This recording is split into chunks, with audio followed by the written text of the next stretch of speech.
Salam, puji Tuhan, salam sejahtera bagi kita semua, bagi jemaat yang terkasih. Kiranya Tuhan Yesus Kristus yang melampaui segala akal dan pikiran kita, yang memberi damai sejahtera, sampai saat ini kita tetap sehat kuat karena Tuhan. Bapak Ibu, saudara-saudara yang terkasih dimanapun saudara berada, tentunya lewat kesempatan ini saya menyampaikan satu pesan khusus lewat firman Tuhan. Di tengah-tengah badai, musibah yang terjadi tidak saja melingkupi bangsa kita, tetapi secara menyeluruh dunia sedang mengalami musibah yang besar. Kematian tidak terelakkan oleh disebabkan COVID-19 atau virus corona, di mana saat ini telah banyak merenggut jiwa.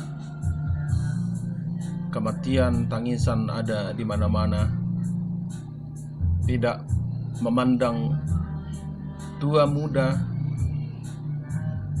kaya miskin, penguasa, hamba, semua telah mengalami dampak yang sangat signifikan, tidak saja menggerogoti kesehatan manusia, tapi sampai kepada bidang ekonomi telah banyak saat ini mengalami kemerosotan yang sangat-sangat menakutkan.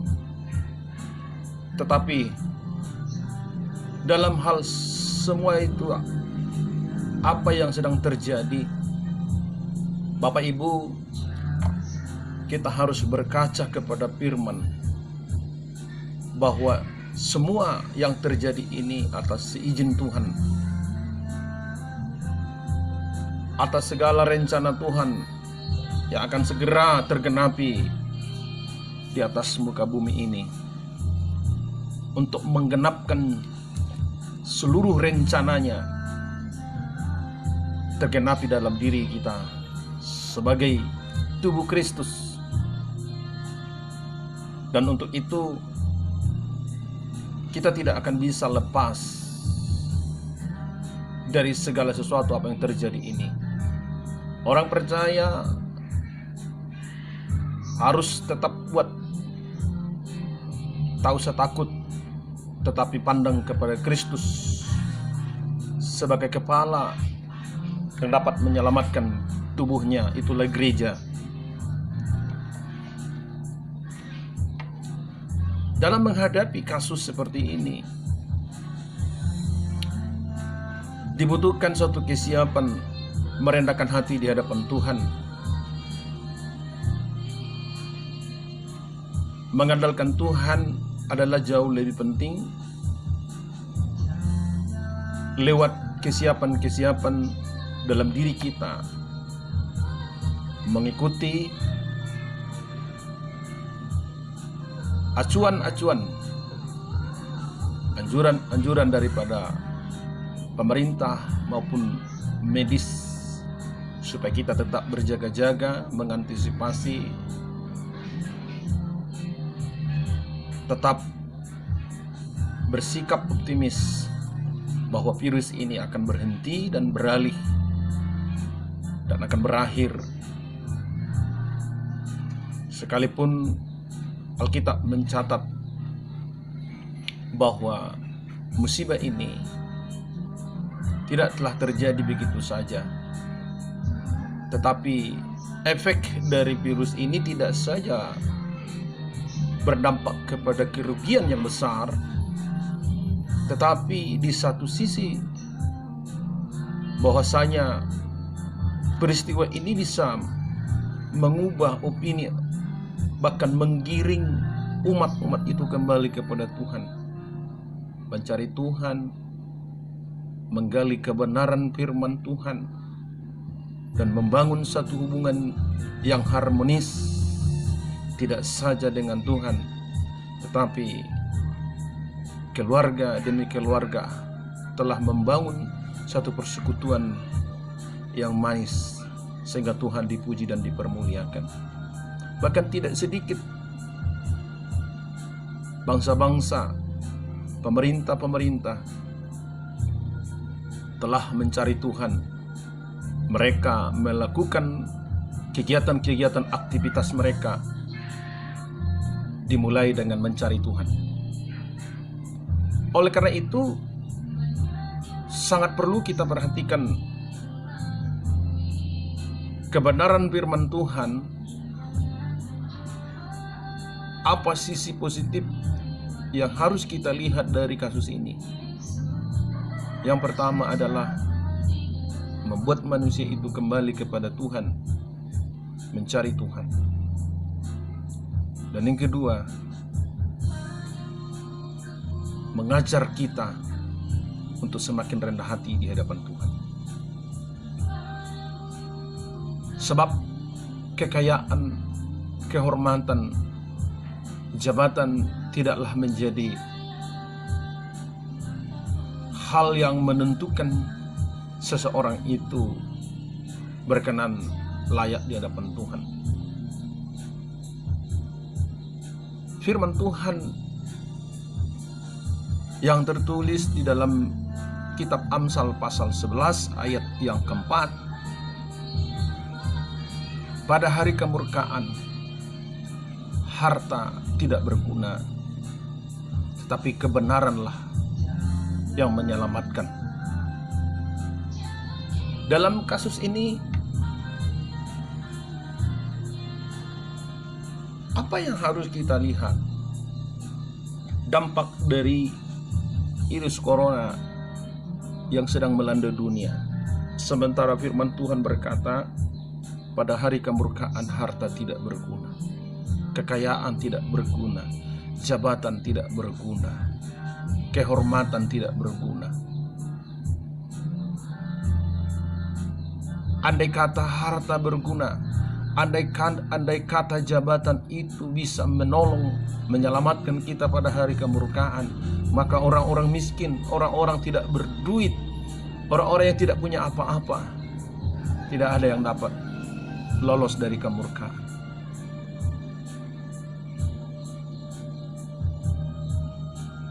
Itu orang miskin tidak mendapat pembelaan, hanya orang-orang yang berduit yang tertolong.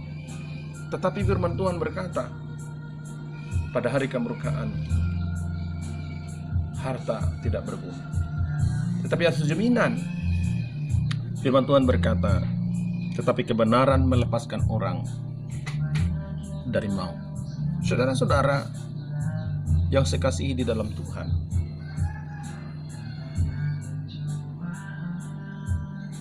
kebenaran adalah mutlak yang harus dipertahankan. Kebenaran yang adalah satu pondasi yang bisa menolong, menyelamatkan kita. Contoh, dalam kasus air bah, bahwa Tuhan melihat keadaan manusia di zaman Nuh. Tuhan berkata kepada Nuh, hanya engkau yang kulihat benar. Maka karena Tuhan melihat Nuh adalah orang-orang benar, orang yang layak masuk dalam penyelamatan, sehingga Tuhan berfirman, buatlah bahtera bagimu. Nuh dengan taat, dengan ketulusannya berhasil membangun bahtera atau penyelamatan dalam nikah rumah tangganya. Karena apa? Sebab Nuh itu adalah orang yang bergaul karib, memiliki hubungan yang harmonis dengan Tuhan. Dengan kata lain, Nuh itu memiliki signal yang kuat dengan Tuhan. Alkitab mencatat dalam Kejadian pasal 6 ditekankan di situ, Nuh itu bergaul karib dengan Tuhan. Adalah orang yang tidak bercela, orang benar, orang yang bergaul dengan Tuhan. Secara menyeluruh, kehidupan Nuh itu terkoneksi dengan bagus dengan Tuhan. Sehingga Tuhan berkata, karena engkau yang kulihat benar, maka masuklah engkau dan seisi rumahmu ke dalam bahtera. Sejak Nuh membangun bahtera itu, setelah dia berhasil menyelesaikan dengan sempurna, Tuhan memerintahkan, masuklah ke dalam bahtera itu. Saudara yang saya kasihi di dalam Tuhan, kita perhatikan secara terperinci. Siapa yang dibela, siapa yang terpelihara di masa kesukaran? Harta tidak berguna. Kata tak berguna, tak berfaedah. Tidak ada kekuatan, tidak ada nilainya untuk menolong seseorang dari masa kemurkaan. Ketika Tuhan murka pada zamanmu, tentu saudara melihat semarak itukah Tuhan kepada bumi, kepada manusia. Dari sekian banyaknya umat, Tuhan hanya menemukan 8 jiwa. 8 jiwa. Mereka itu adalah orang-orang yang terkoneksi dengan Tuhan dengan baik. Hidup benar adalah menjadi prioritas kita sebagai orang percaya. Ukuran apa yang Tuhan inginkan dalam gereja? Seperti apakah yang Tuhan mau? Supaya kita terselamatkan di masa-masa yang sukar, di masa-masa yang sulit ini. Yesus katakan, kuduslah kamu, sebab aku kudus. Sebab tanpa kekudusan, tidak seorang pun dapat melihat Tuhan. Kekudusan adalah harga mati bagi orang percaya untuk terselamatkan di akhir zaman ini. Oleh karena itu, perjalanan kita dalam menjalani hidup ini, menghadapi keadaan semacam ini, langkah apa yang harus kita perhatikan? Di tengah musibah ini, kebenaran Tuhan harus menjadi bahagian mutlak dalam diri kita. Mengapa keluarga Nuh terselamatkan? Mengapa keluarga-keluarga yang lain, nikah-nikah yang lain?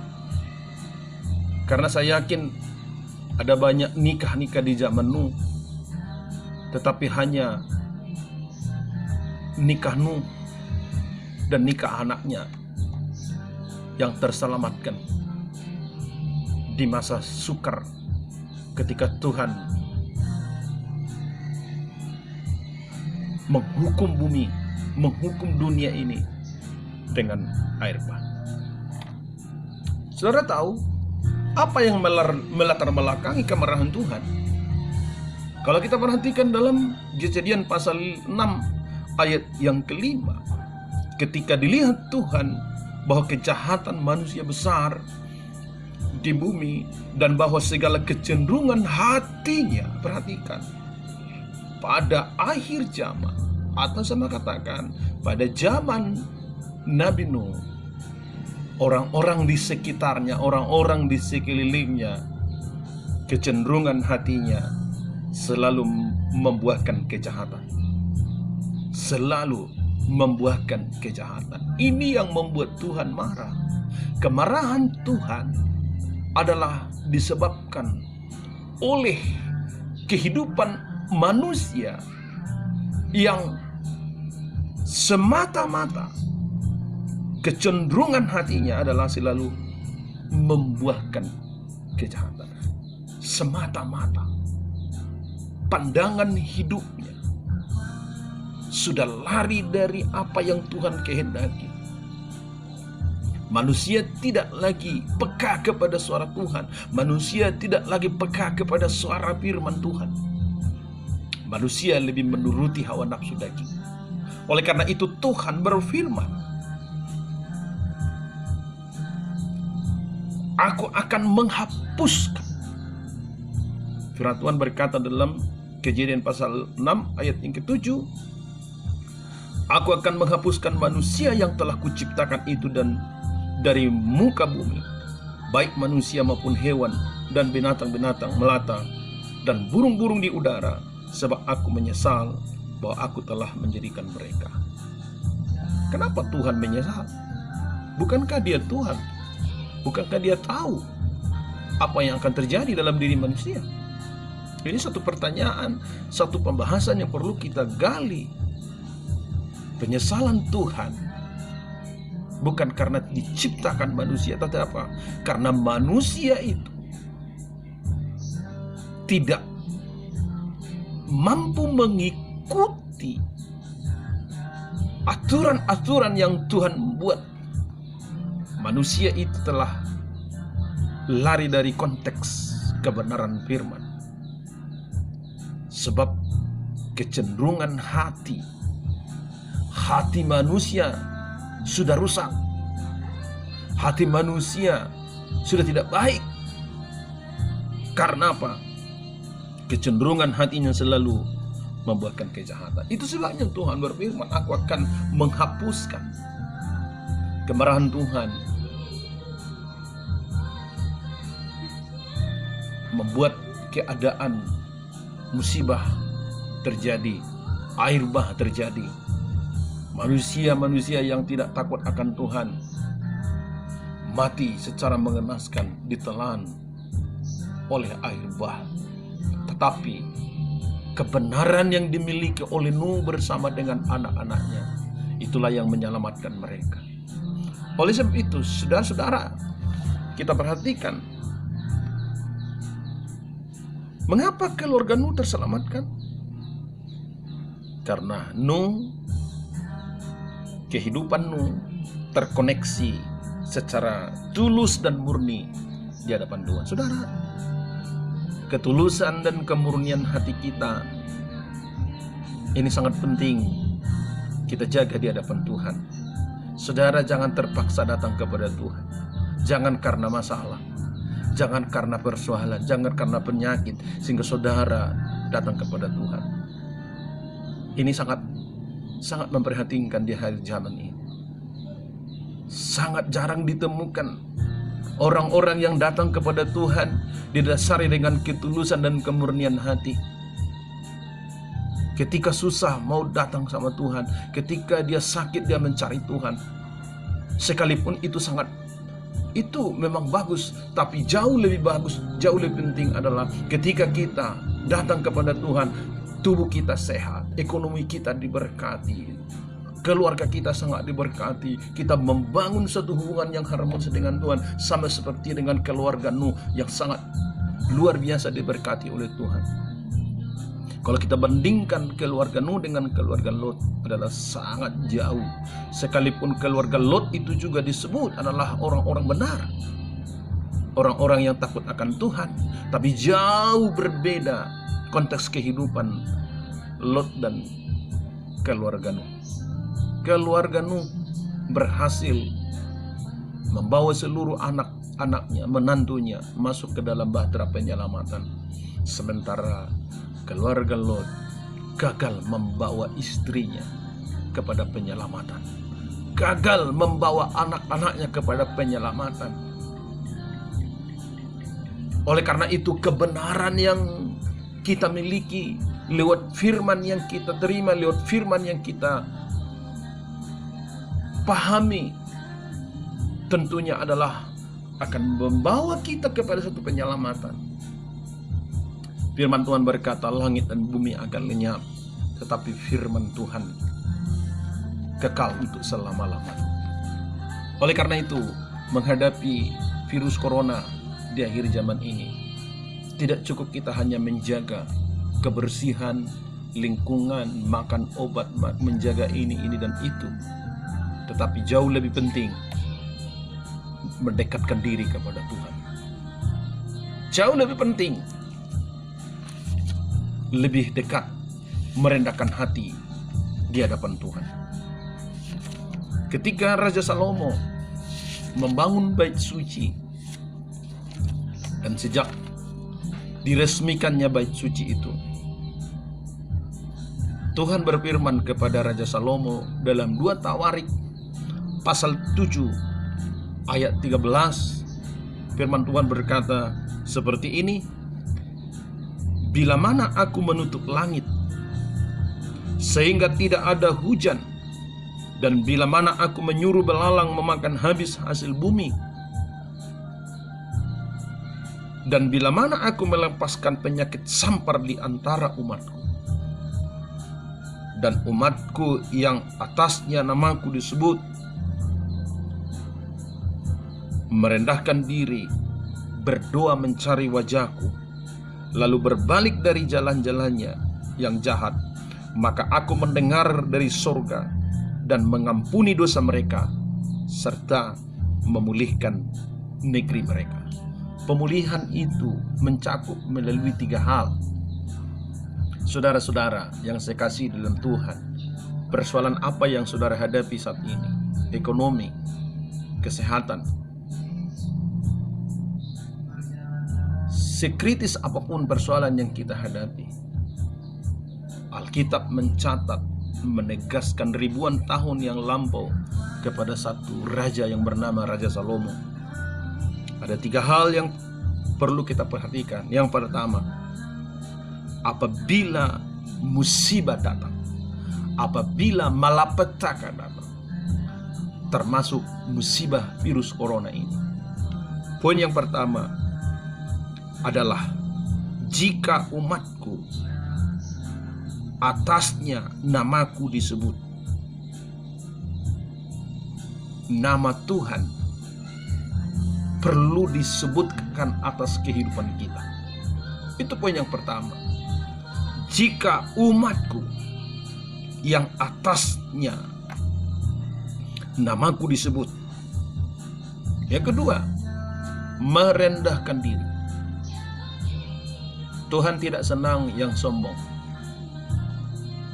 Tuhan berfirman, barang siapa meninggikan diri akan direndahkan, tetapi barang siapa yang merendahkan hati akan ditinggikan Tuhan. Tapi kali ini Tuhan berfirman supaya kita dipulihkan Tuhan, supaya Tuhan menyembuhkan kita, supaya Tuhan menolong kita. Nama Tuhan harus disebutkan dalam kehidupan kita. Memanggil nama Tuhan, berseru kepada Tuhan, menghadirkan Tuhan dalam nikah rumah tangga kita. Yang kedua, merendahkan hati. Orang kaya jangan sombong, apalagi orang miskin. Sudah miskin sombong pula, tidak mau datang sama Tuhan. Dibutuhkan kesiapan. Merendahkan hati tidak seperti yang kita lihat, tidak seperti yang kita bayangkan, tidak segampang apa yang kita ucapkan. Dan yang ketiga, barang siapa berdoa dan mencari wajahku. Ada kesiapan untuk pemulihan itu dimulai dari sikap hati berdoa dan mencari wajah Tuhan. Tuhan berfirman, aku mendengar doamu dari surga dan akan memulihkan negerimu. Tidak saja hidup kita dipulihkan, tapi negeri kita pun akan dipulihkan oleh Tuhan. Mari Bapak Ibu Saudara-saudara yang sekasih dalam Tuhan, memiliki sikap kerendahan hati. Izinkan nama Tuhan dipanggil dalam kehidupanmu. Dan tinggalkanlah jalan-jalanmu yang jahat. Karena di sini saya perhatikan, ketika Tuhan memulihkan hidup kita, yang terakhir berbalik dari jalan-jalannya yang jahat. Bangsa ini dipulihkan, negeri ini dipulihkan, rumah tangga kita dipulihkan, nikah kita dipulihkan. Segera berbalik dari jalan-jalan kita yang jahat. Tinggalkan kejahatan, terimalah kebenaran dari Tuhan. Nuh bersama dengan istri dan anak-anaknya tidak mau hidup seperti orang-orang di sekitarnya. Dia hidup benar. Dia mencintai Tuhan. Dia mengasihi Tuhan. Dia taat melakukan firman Tuhan. Tidak mau serupa dengan dunia ini. Tetapi dia pastikan hidupnya adalah orang-orang yang cinta akan Tuhan. Oleh karena itu, Nuh itu berhasil mengikut Tuhan. Nuh itu berhasil melakukan firman Tuhan. Kalau kita perhatikan dalam Kejadian pasal 6 ayat 22, lalu Nuh melakukan semua itu tepat seperti yang diperintahkan Allah kepadanya. Demikianlah dilakukan. Nuh tidak membantah. Nuh tidak berkata sulit sekali membangun bahtera di atas bukit atau di atas gunung. Tidak ada kekuatan. Kekuatan apa yang dia terima, dia dapat untuk membangun bahtera ukuran yang besar, panjang 300 hasta, lebar 50 hasta, tingginya 30 hasta. Bagaimana dia membangun bahtera itu bersama dengan anak-anaknya? Kekuatan dari mana dia dapat mengangkat bahan-bahan untuk membangun bahtera itu? Saudara-saudara yang saya kasih di dalam Tuhan, barangkali orang-orang di sekitarnya, di sekelilingnya mengejek dia, menghina dia. Orang ini sudah gila membangun bahtera sebesar, ukuran sebesar, panjang 300 hasta, lebar 50 hasta, dan tingginya 30 hasta. Orang yang diselamatkan, orang yang mendapat kasih karunia dari Tuhan, adalah satu pekerjaan yang besar dia akan lakukan. Sesuatu yang mustahil dia akan lakukan. Maka orang benar, orang percaya itu adalah memiliki kuasa. Kuasa dari mana? Tuhan yang berfirman dalam Kisah Rasul pasal 1 ayat 8, apabila Roh Tuhan turun atas kamu, kamu akan menerima kuasa. Orang benar diberi kuasa. Orang kudus itu menerima kuasa. Kuasa yang tidak dimiliki oleh orang-orang dunia, tapi kuasa yang sumbernya daripada Tuhan. Dan saudara berhak menerima kuasa itu. Dan terimalah kuasa itu. Yesus luar biasa mengasihi kita. Nuh menerima kuasa. Ya, dia dapat kuasa membangun bahtera, memanggil semua hewan-hewan untuk dimasukkan ke dalam bahtera. Dia punya kuasa mendidik anak-anaknya untuk menjadi bersinergi membangun bahtera itu. Sebesar itu bahtera tidak sanggup seorang diri, tapi kuasa dimiliki oleh Nuh. Diterima kuasa itu karena dia orang benar. Orang benar pasti punya kuasa. Kuasa itu adalah memampukan kita untuk meninggalkan setiap kedagingan, berkuasa melepaskan diri dari godaan-godaan setan, punya kuasa melepaskan diri dari segala bentuk godaan-godaan duniawi. Orang benar ketika berdoa besar kuasanya. Oleh karena itu, yakin dan percaya bahwa Tuhan tidak merancangkan sesuatu yang jahat, tetapi dia mengubah manusia supaya manusia itu kembali kepada Tuhan. Carilah Tuhan selama berkenan ditemui. Di masa-masa sulit seperti ini, tingkatkan ibadahmu, persekutuanmu dengan Tuhan. Bangun hubunganmu dengan Tuhan, berdoa menyembah Tuhan. Libatkan seluruh keluarga untuk mencari Tuhan. Jangan tidur, jangan malah aktivitas di luar sana, tetapi perhatikan tanda-tanda kedatangan Tuhan. Gereja Tuhan harus mengalami perbedaan. Jangan serupa dengan dunia.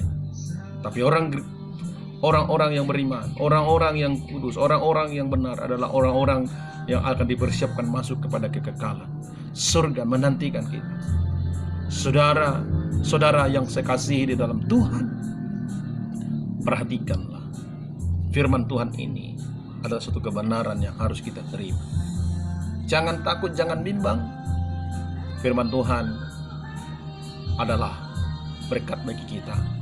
Diberkati nikah rumah tangga kita, diberkati buah nikah kita, sampai kedatangan Kristus mempelai pria sorga, menjemput sidang mempelai perempuan Tuhan yang siap sedia, yang tanpa cacat celah, tanpa noda. Itulah kerinduan Tuhan dalam diri gerejanya. Seperti kesiapan Nuh, mereka adalah orang-orang yang gambaran-gambaran di mana Tuhan menjemput sidang mempelainya, nikah-nikah yang diberkati oleh Tuhan. Bahwa Tuhan juga mengutip bahwa dalam Matius pasal 24 ayat 37, bahwa menjelang kedatangan anak manusia, Yesus juga katakan bahwa sama halnya seperti zaman Nuh. Di zaman Nuh itu, saudara-saudaraku, tentu tidak saja kebenarannya yang harus kita perhatikan, tetapi sisi kejahatan manusia di zaman Nuh adalah manusia punya aktivitas kawin dan mengawinkan, makan dan minum. Ini ada menjadi satu gejala-gejala di akhir zaman. Manusia lebih cenderung dengan kenikmatan dunia. Manusia di akhir zaman, manusia yang tidak cinta Tuhan adalah dia tidak bisa memberikan waktunya dengan sempurna, dengan baik dengan Tuhan. Tapi lihatlah orang-orang benar seperti Nuh memiliki koneksi yang bagus dengan Tuhan, hubungan yang bagus dengan Tuhan, sehingga hidupnya itu adalah orang benar. Karena Tuhan telah melihat manusia itu, bumi ini telah rusak karena kecenderungan hatinya adalah semata-mata, ingat, semata-mata berbuahkan kejahatan. Saudara, jangan menjadi bagian dari manusia yang semata-mata berbuahkan kejahatan. Taat dan setia dimanapun saudara beribadah, tergembalalah dengan benar. Jangan membantah kepada pelayanan, tapi dukung terus pelayanan. Hormati hamba Tuhan yang tetap setia mendoakan, menggembalakan, supaya kita sama-sama masuk dalam kekekalan, surga yang kekal. Itulah Yesus Kristus sebagai Raja yang akan memimpin memerintah bersama dengan orang-orang benar. Oleh karena itu, sekali lagi saya katakan, di tengah musibah seperti ini, jangan mundur, jangan takut, tetapi hadapi semuanya, berserah sama Tuhan. Tuhan Yesus memberkati. Dan satu pujian untuk kita dengarkan bersama. Haleluya, haleluya.